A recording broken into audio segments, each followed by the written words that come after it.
Today, my guests are Gabe Wing from Herman Miller and Jane Abernathy from Human Scale. Herman Miller and Human Scale are both iconic furniture brands that think design and sustainability go hand in hand. If you design a product using a certain type of plastic, well, that decision gets repeated hundreds of thousands of times a year in mass production, depending on the type of product. It could be millions of times a year. They're going against the current and putting competition aside to collaborate radically as partners in Next Wave Plastics, an initiative convened by Lonely Whale.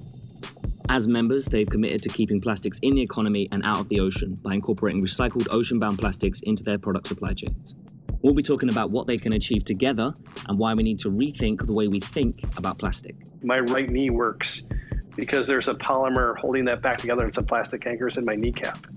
So this notion that all plastics are bad kind of flies in the face of that. I'm your host, Petrice Jones, and welcome to 52 Hertz, the Lonely Whale podcast. But first, some good news from around the reef. Incredibly exciting innovations in the packaging technology could see products packaged in plant-based plastics on supermarket shelves by 2023. Approximately 300 million tons of new plastics made from fossil fuels every year. Most of it isn't recycled and takes hundreds of years to decompose. And plant-based plastics could truly help change that. A biochemical company called Avantium in the Netherlands hopes to develop plastic made from plant sugars instead of fossil fuels. So theoretically, these plant-based plastics would actually break down in about a year when composted and within a few years under natural conditions. Innovation towards faster breakdown rates can be one piece of the puzzle towards reducing ocean plastic pollution, whilst also minimalizing reliance on fossil fuels. Now, there is much to be learned and understood about plant-based plastics, but the idea of a plant-based bottle instead of a plastic one is certainly news we can all drink to. Cheers.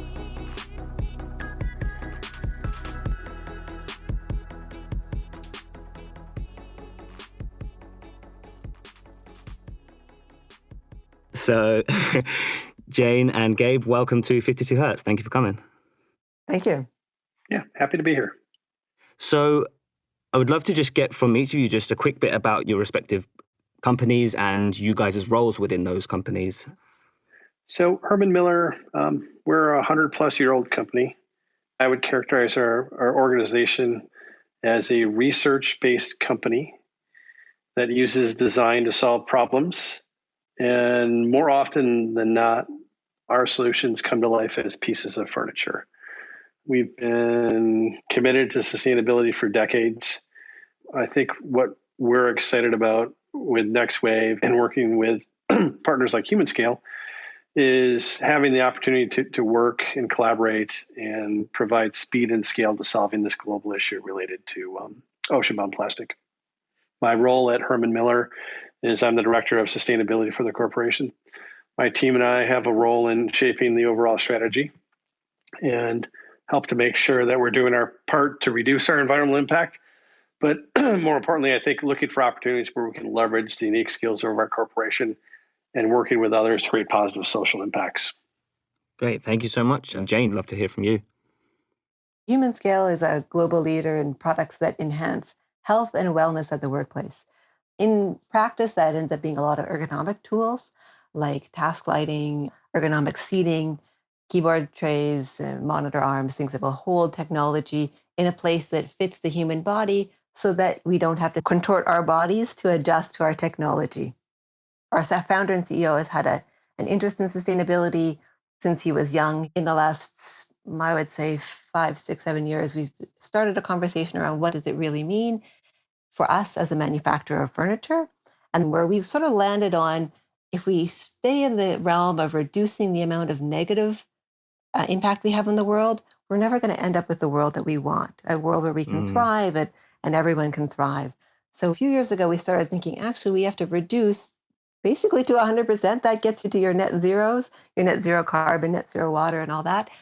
And then we have to keep going, and we have to start to replenish, rejuvenate, and start to heal the world. And that will, start to account for actions from the past and the folks who are not on the journey with us. So I'm excited to be working with Next Wave and Herman Miller on some of the things that can start to clean up and start to heal our world as manufacturers, systematically looking at how we can make things better off. My role within the company is I'm the Chief Sustainability Officer. On a high level, it means setting our overall strategic goals with our stakeholders, our CEO, and then making sure that it's embedded in everything we do. Thank you so much, Jane. So what does sustainability have to do with designing office equipment in general? Because it doesn't seem like something that an ordinary person would put together. So what do those things have to really do with each other? In some ways, to me, I couldn't really see them separately. And I come at this historically as an industrial designer, designing products. And I couldn't help in that role but think through the fact that everything I designed, and now, as manufacturers, we're in this situation where everything we manufacture, all those decisions get repeated. If you design a product using a certain type of plastic, well, that decision gets repeated hundreds of thousands of times a year in mass production, depending on the type of product. It could be millions of times a year. That product might be in production for several years, 100 years, depending how often the product lines change. So the decisions going into mass production, to me, seem very important, really pertinent to sustainability and creating the world that eventually we all live in. So I would think anyone who's dealing with manufacturing and mass production, sustainability should be on the forefront of what they're thinking about, just because our large influence as manufacturers. I listened to something from William McDonough, and he had mentioned the key thing about design, and when you make something, it's actually about the intention. It all seems to start in the inception of a product rather than what happens at the end. Do you guys have a definition, like a personal definition of what good design looks like or what good design is? Good design is going to also be informed by having the appropriate fit for the need that is there. If you don't have the appropriate fit, you design a product that people don't need, and that's 100% waste of resources. Designing a product that people actually enjoy using, that they love to interact with. If it gets broken, they are very likely to fix it, to do what they can to keep using it. Some products even retain and grow in value over time. Those are your most sustainable products because those materials that you use continue to be in use for a long time. The durability is a very important part, repairability.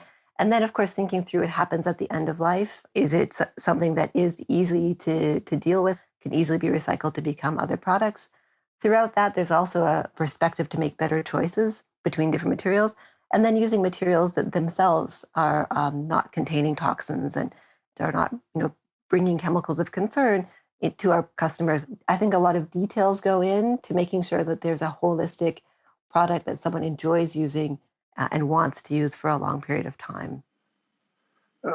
I think the way that Jane characterized it fits very well with how we think about it at Herman Miller. If I was to tell you what I think my job is in really simple terms from a sustainability perspective, my team and I relentlessly ask the same question: have we made the best choice possible? Whether we're looking at the materials we use, how we put them together, the chemicals inside those materials, have we designed for disassembly? I think we're constantly probing and evaluating our designs through that lens and trying to push our corporation and our suppliers and our partners to a better spot. I think of us as nudging people a little bit further than they might otherwise go by sort of asking that question in a relentless manner. It feels as though, especially in the last 10 years or so, people have very much considered plastic to be bad.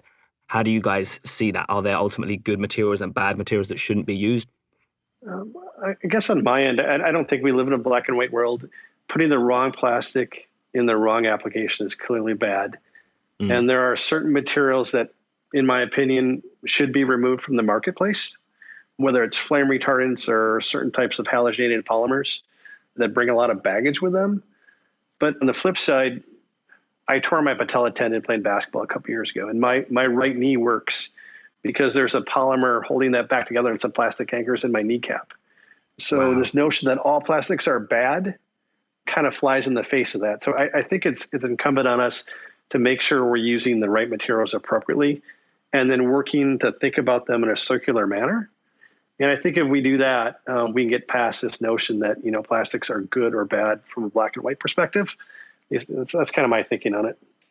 I want to kind of really hone in on what you guys do with Next Wave, and I want to talk about ocean-bound plastic as a material. How does ocean-bound plastic fit into you guys' concept of design, of sustainable design? I think it's really interesting how you ask the question, because as far as design of a product, the product itself is probably not going to be that much different. because we're sourcing the material in a different place. The big challenge for us is then to get our supply chain team to work deeply with these other suppliers to limit where they can look. The overall products are probably not going to look significantly different. In fact, the one product we have on the marketplace that does incorporate ocean plastic in it is a product that's been out for a number of years. And then what we did is on the back end, we changed the source of where that material came from. Right. But the actual product itself has not changed. But it looks at how we operate as a business, how we interact with our supply chain in a deeper way. So it's more so that you find ways to incorporate into what you're doing rather than having to take yourselves away from your current mission in order to incorporate more. Yeah, and I think the interesting thing is that it's not necessarily on our designers and engineers in the R&D team. The big push and the big sort of amount of burden is more on our supplier team, who go out and vet suppliers, who work very closely with our suppliers, who find sources of materials. That's where it's a significant amount of work. Yeah, I think the issues that Jane brought up are certainly struggles that everybody in NextWave deals with. I think the things that excite me and the team at Herman Miller, in addition to the environmental story that you get out of using these materials, though, is the social impact that you get to make. So as you stand up these supply chains in different parts of the world, we're creating jobs and income for people who otherwise wouldn't have them. Our business is creating livelihood for people that wouldn't have otherwise had jobs. And those things seem to resonate with our employees. And I think it's a way that you can engage your workforce. So I think of these NextWave materials as ocean-bound plastic as a platform that we should be looking at. How do we incorporate across all the things that we design so that we not only get the environmental benefit, but also the positive social impact? How is you guys' work with NextWave making it easier for companies to access ocean-bound plastics? Well, I think one thing that's very useful is having a group of manufacturers come together. First, to signal that there is a customer base, a ready customer base. So folks who are thinking of setting up a business in this area, that's a signal to them that it's worth it. And then there's also, as Gabe had mentioned, the social impacts. And this is one where we get a lot more sensitive to what's happening in our supply chain with these kind of ocean bound and collecting the material back. But there can be unintended consequences. This has been one thing that's been very helpful in our discussions with NextWave and talking with other suppliers, is thinking through how do you dig deep enough into your supply chain until we're getting to where the source of the material is coming from. And then when we get there, what is the best way to interact with them? It's not always so straightforward from where we sit in our offices in North America, having no perspective of what other people's lives might be like. So we can make a blanket rule that we don't accept this or that, but sometimes that doesn't make sense in context for the people there. Working with NextWave, we've been able to looking at what are the frameworks for evaluating the social impact in these supply chains. How do we go about evaluating them? Yeah, definitely. I think there's a huge benefit to sit around the table with like-minded companies. And some of them maybe are a little bit further on their journey than others. And to be able to borrow a lot of the supply chain work that a company like HP has been doing fantastic work in Haiti, recycling bottles and turning them to inkjet cartridges. And so having them be really transparent with where the issues are and the improvements they've made, I think shortcuts it for everybody. And so I think Jane touched on the fact that we can all pool our volume. And so we can get there faster with less effort and make a bigger impact. And that's what I really love about NextWave is, a lot of ideas like this, people sit and talk about what they're doing, but NextWave, we're actually making an impact on a daily basis, and we're doing versus just talking. And I think that seems to be the overarching goal is across the board is how do we make it easier to do the right thing? So these materials, what have they been like to work with? I wouldn't say it's been completely seamless. There is a difference in these recycled materials, whether they're ocean bound or not. Recycled materials have a little bit wider variance in their properties. But once you characterize that, our engineers can work around it. Mm-hmm. Yeah, I've also found that they're not so drastically different from existing materials. So sometimes it's a design challenge. Sometimes it's processing the material slightly differently, drying it in a certain way. There's different things we can kind of do in this to set things up so the system can run. And so those are all within the realm of a normal amount of work you would have to do to set up a material, or potentially more work, but not like 100 times more work. It's kind of in the reasonable ask of our engineers and developers and our suppliers to go through. It is asking a little bit more, but it's not asking for the moon or anything. I do find also with these, one of the challenges is the consistent supply, because it's not like we have 2,000 suppliers of ocean plastic that we can choose from. Right. When things shut down, we only had, say, one supplier of a certain material. And so that, of course, we can't just go to a different supplier, because that's the commitment we've made. And I think that's part of the reason we want to see this grow and expand, so that there are more suppliers available. And then eventually we would like to see it to be rather normal to source material that's ocean bound. And in fact, if it's not even an exciting story to talk about, that would be a great world to get to, is that we're just using that material very regularly. It's so normal, it's boring. I like that. What is one thing that you guys are, as a company, doing to go against the current? So one thing I'm really excited about is that we're trying to take on manufacturing while making the world better off. So of course, when we manufacture, we use resources to manufacture. We've been working hard to quantify what are all those resources we use, but then also extend past ourselves, past our own company and our normal sphere of influence, to start to create more positive impact in the world. We've been partnering with schools, with other folks, to try to create energy savings programs, water savings programs, things that will have a measurable positive impact.